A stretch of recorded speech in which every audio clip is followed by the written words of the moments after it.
everybody, and welcome back to Whiteboard Wednesdays with Vanna. This is our season 6, and we're going to be focusing on Pure Storage for the rest of the season. And we're really happy to have two gentlemen from the Pure Storage South Africa team joining us. And we're going to be doing a couple of episodes together and exploring some of the Pure elements and things that are happening inside that organization. And first off, we'd like to introduce Anthony De Silva, Thank you. who is the brand new country manager for Pure Storage. And then we also have Dan. Dan has been with Pure for quite a long time, and we're going to be speaking to both of them and find out what is happening in the world of Pure. But first, and you've been around for quite a while. We've known you for quite a while as data sciences team, but maybe for our audience and the guys who are tuning in, give us a bit of background. Yeah, absolutely. First of all, thank you. Thank you to the audience as well for taking the chance to listen or watch. I think it's fair to say I fell in love with the organization 6-7 years ago. When I was, funny enough, in the channel community as well. Did some great stuff with my previous organization as well, and that love permeated into joining the organization a couple of years after that. So late 2019, early 2020. I joined Pure, stars aligned, got on board, and so did COVID. Not a great time to, or a great time, I don't know. I know, if you look at various economies around the world, COVID was tough. So even for me, joining as a salesperson, it was difficult. You're joining, you're thinking, sure, am I gonna have a gig in 6 months, or 8 months? So it was a scary time for me, but true to Pure and the culture that Pure has globally, as well as good backing, 100%. The local culture as well. I felt welcomed immediately. So there was never an element that I felt where, what's happening. So I really felt empowered to go and do what I need to do. And fast forward 4 years and I've taken on a different role, and absolutely a dream. And to be able to work with other leaders in the business like Dan, looking after engineering, is just absolutely a dream come true. So I always wanted to test myself on a global level, and now I do. Now I have. So it's exciting times. It is. It's incredibly exciting. I mean, it's obviously something recent, but your pedigree with the organization and what you've done is obviously quite telling. And there's exciting things coming, with Pure. And that's what we're going to be, focusing on this season. So maybe I just want to ask Dan, how's he as a boss? Is it actually, not quite a boss. No, it's not great. Is it? At least you're honest. At least you're honest. Listen, we can be open and honest. But all jokes aside, it's we've known. I've known Ant since, because I used to look after the channel, as you know, before I came. Pivoted to being the least clever person in the clever person team. There's a saying about that. What's similar is that surround yourself with people more clever than you, exactly. Right? So you're in the right place. Yeah, exactly. I'm happy to be at the bottom of that hierarchy. But I've known Ant for a little while, so I onboarded the Pure partner that he was part of. Got to know Ant a little, relatively well there, and I wouldn't say it took a while to get the sort of the click when it happens. That click when you realize, oh, this is the difference that Pure can make. Wow, okay, now I get it. It took a little bit of time, but once we got that click, things started to happen quite quickly. And then, because we're 100% channel organizations, so you need channel partners like yourselves and others to evangelize that message to customers, because if we're saying it, you're saying it, and then what's proven on the ground.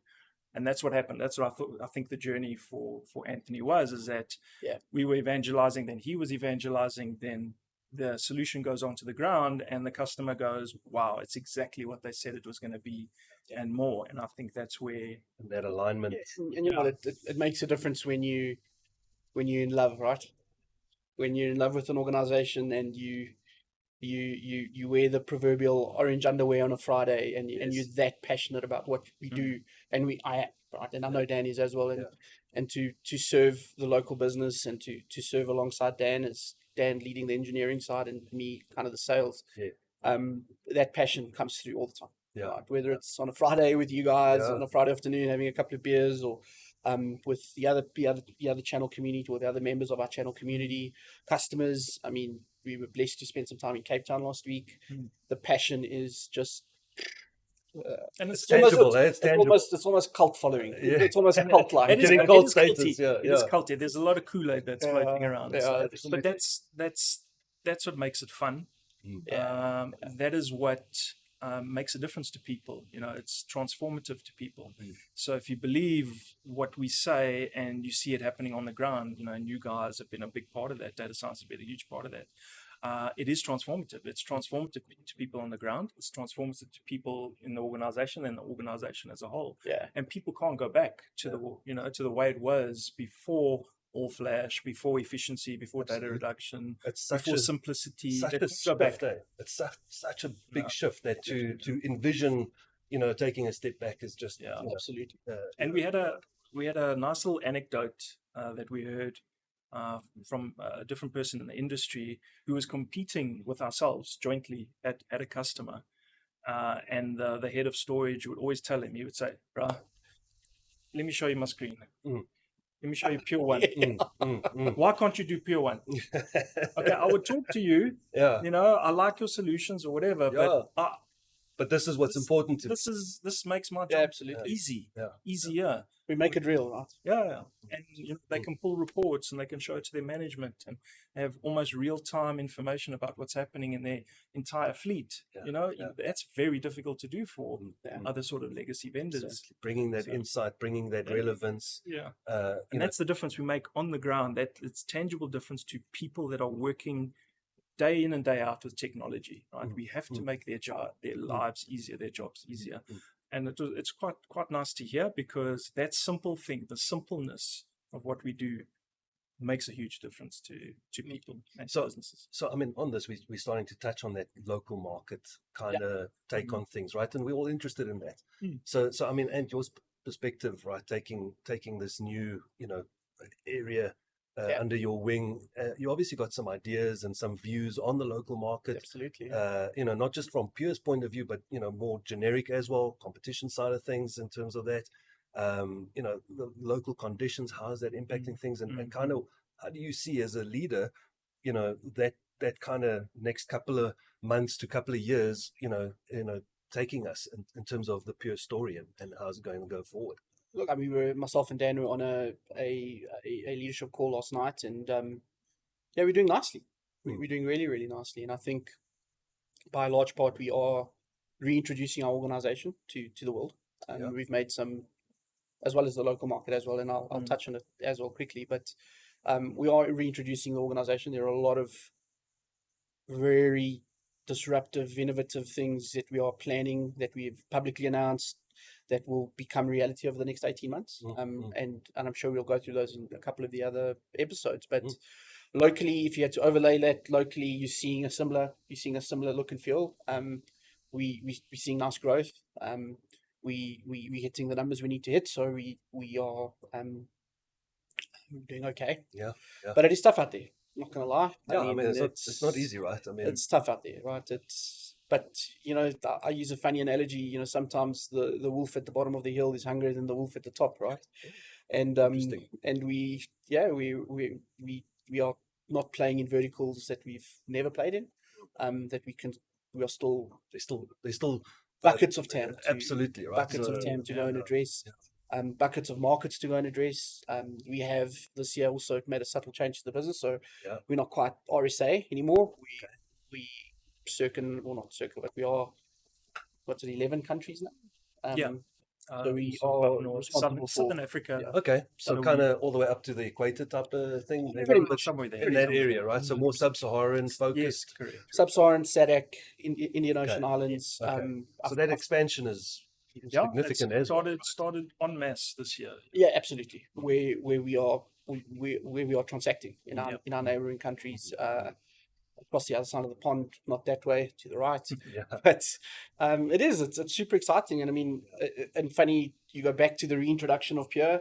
we reintroducing Pure into these other economies, Yeah. these other land masses Yeah. or islands. It's incredibly exciting.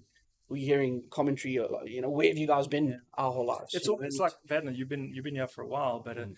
the conversation we're having with sort of Northern Africa, Southern African Yeah, customers yeah. are very similar to the conversations we had 7 or 8 years ago, 9, 10 years ago, where it's who's Pure, why are you so different? Always going back to your roots in a way. Absolutely.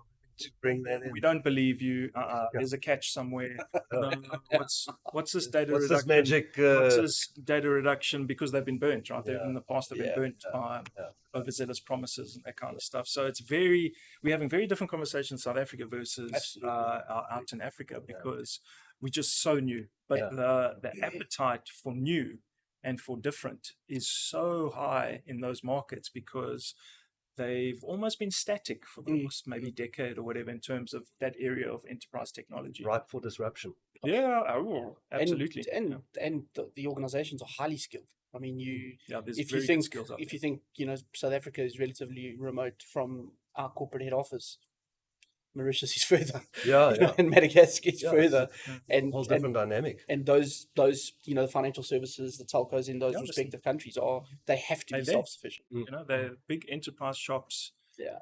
Trying to do very innovative things in social media, sort of, Africa's, every person in Africa has probably got like 2 or 3 cell phones Yeah. kind of thing. They live on Massive penetration in terms of Yeah, mobile. so they're really Yeah. pivoting towards, what services, Addressing major those services we can markets. offer to those people walking around with those devices. So they're doing amazing stuff out there. And they now have access to the brand of Pure Storage, right? Yeah. Which typically is a little bit harder. Yeah. Cost. Yeah, So definitely. I think the strength of our brand is showing through Mm. in the sense of those organizations wanting to speak to us as what we would probably classify as the most or the best data platform provider in the world at the moment. Yeah. In And our we do. opinion, I Yeah. think we're still unrivaled. We're still Absolutely. 3, 4, 5 years ahead of anyone in the block storage space. With the sort of technologies that we have, Absolutely. and we need to take advantage of that. No, I mean, we concur as data sciences and having walked this journey with you guys for a long time. It is it's still core to data sciences. Absolutely. Who we are. It's our DNA. Pure is always front and center. It is what we lead with. And to your point, the technology and the way that it's been driven, and just the way that even a decade ago when we brought it into the country, into South Africa, to see what's happened in 10 years and where it's gone, incredible. and what you're talking about now in terms of the expansion. It's a phenomenal story, and it's all off the back of great technology and even greater service. Yes, from service is key. from partners and from the vendor. And what's interesting, not to circle back to your question, is when times are tough, it's the right time to be disruptive. Yeah, Right? yeah. It's the right time to invest. Absolutely. It's the right time to kick on into other verticals like we're planning. It's the right time to kick on into other regions and push the boundary against the growth expectations that we have for ourselves. That we do see the growth, we do see the TAM, we do see the ability to work our way up the hill to the roof at the top. And that very simplistically is a plan that we're working towards. I think it's a great vision, and that's something we're going to be continuing exploring with Ant and with Dan as we go forward. The whole concept of reintroducing Pure is really the theme for our season 6 on Whiteboard Wednesdays with Vanna, and we've kicked it off with you guys. So thank you very much for joining us for Absolute that first episode. Thank you. And part 2, we're going to go into some of the nitty gritty of how this reintroduction is going to shape up and look like. So please join us for our second episode where we continue our discussion with. Look forward to it. Thank you. Thanks, guys. Thank you, guys. And thank you very much for tuning in. Please don't forget to like, share, and follow our LinkedIn page.